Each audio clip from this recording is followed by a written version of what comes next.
प्रतिदिन सत्संग एवं दर्शन के लिए श्री महाराज जी के ऑफिशियल चैनल को जरूर सब्सक्राइब करें।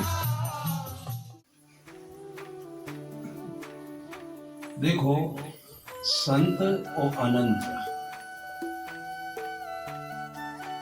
जिसके हृदय में अनंत का वास हो वो संत है। तो अनंत कौन है? भगवान। तो जानिए संत अनंत समाना। तो ऐसा कैसा है वो संत के अनंत हृदय में विराजमान?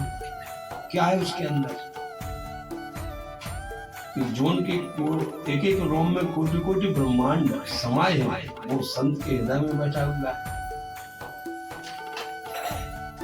ऐसा क्या है? तो जाहि न चाहे कबहु कछु तुम संत सहज समय। तो जो संत की मार्मिकता, संत का त्याग, संत का प्रेम, संत का सहृदयता, संत की कोमलता, संत की आर्द्रता, तो जो संत में दिखाई देती है। देखो, किसी ट्रेनिंग में या किसी अभ्यास से कोई संत या गुरु नहीं बनता। संत के आचरण देख देख के ही प्रभावित होता है। देखो, कोई उपदेश से या ज्ञान से कोई संत नहीं बनता। संत के सानिध्य में रहे बगैर संत का प्रभाव नहीं आता है। देख देख आचरण तुम्हारा, संत की सानिध्य में रहते रहते वो संत का गुण आता है। क्योंकि अगर आप संत के सानिध्य में नहीं हो तो आप विद्वान हो सकते हो, कलाकार हो सकते हो,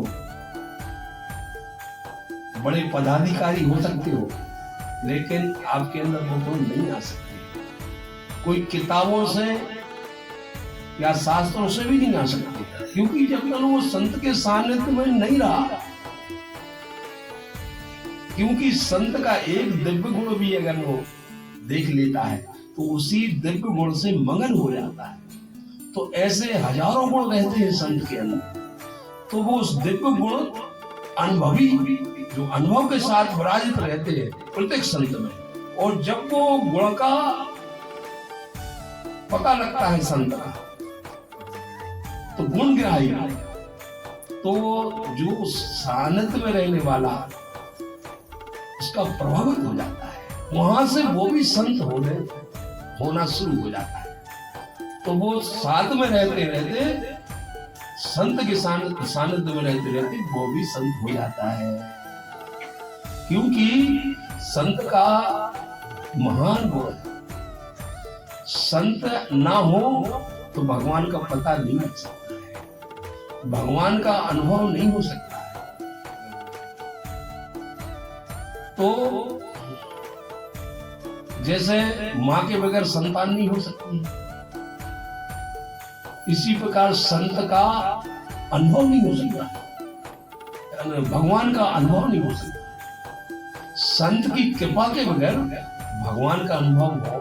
जैसे मां से गर्भ से संतान पैदा होती है, इसी प्रकार से संत के कृपा के बगैर किसी के हृदय में भगवान प्रकट नहीं हो सकता।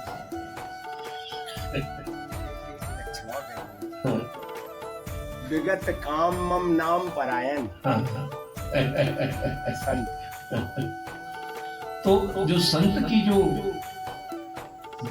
ऐसे कई गुण हैं, अगर हम संत के निरंतर ही अगर गुणगान करें तो कह न सके। हाँ, उसको नहीं कह सकते। वो आज बोला है इसलिए। तो संत के सानिध्य के बगैर किंचित मात्र भी वो भगवान के पथ पर जाना मुश्किल है। कि संत के सानिध्य में रहते रहते ही भगवान के जो वो हाईवे, जो रास्ता है, वो संत की कृपा से ही मिलता है। तो डायरेक्ट या अपने स्वयं की सामर्थ्य से अगर भगवान के पास पहुंचना चाहे तो उसके अंदर बड़ी भारी कमी रहेगी, और वो कमी के कारण से वो रिवर्स हो जाएगा। क्योंकि संत हो आगे करके चलने चाहिए, हमेशा आगे, तो वो भगवान की कृपा का पात्र बनता है। तो जानिए संत अनंत समान, क्योंकि संत के सानिध्य में रहते रहते वो गुणग्राही, जो संत का जो स्वभाव है, संत का जो आचरण है, वो व्यक्ति पर प्रभाव पड़ता है। और बगैर प्रत्यक्ष में संत के गुण देखे बगैर कोई में परिवर्तन नहीं आ सकता है। ये नहीं कि किताबें पढ़ के तुम्हें परिवर्तन आ जाए, शास्त्र पढ़ के तुम्हें परिवर्तन आ जाए, नहीं आ सकता है जब तक सानिध्य संत के गुण का अनुभव नहीं होगा। आपको जो संत के साथ में रहते रहते उनके गुण, उनका बड़े बड़े जो विशाल रूप से जो संत के हृदय में गुण समाये हैं, तो वो सानिध्य में रहते रहते ही वे गुणों का अनुभव होने लगता है। तो वो जीव का स्वभाव ही बदलता है और वहां से उसकी भक्ति की शुरुआत हो जाती है।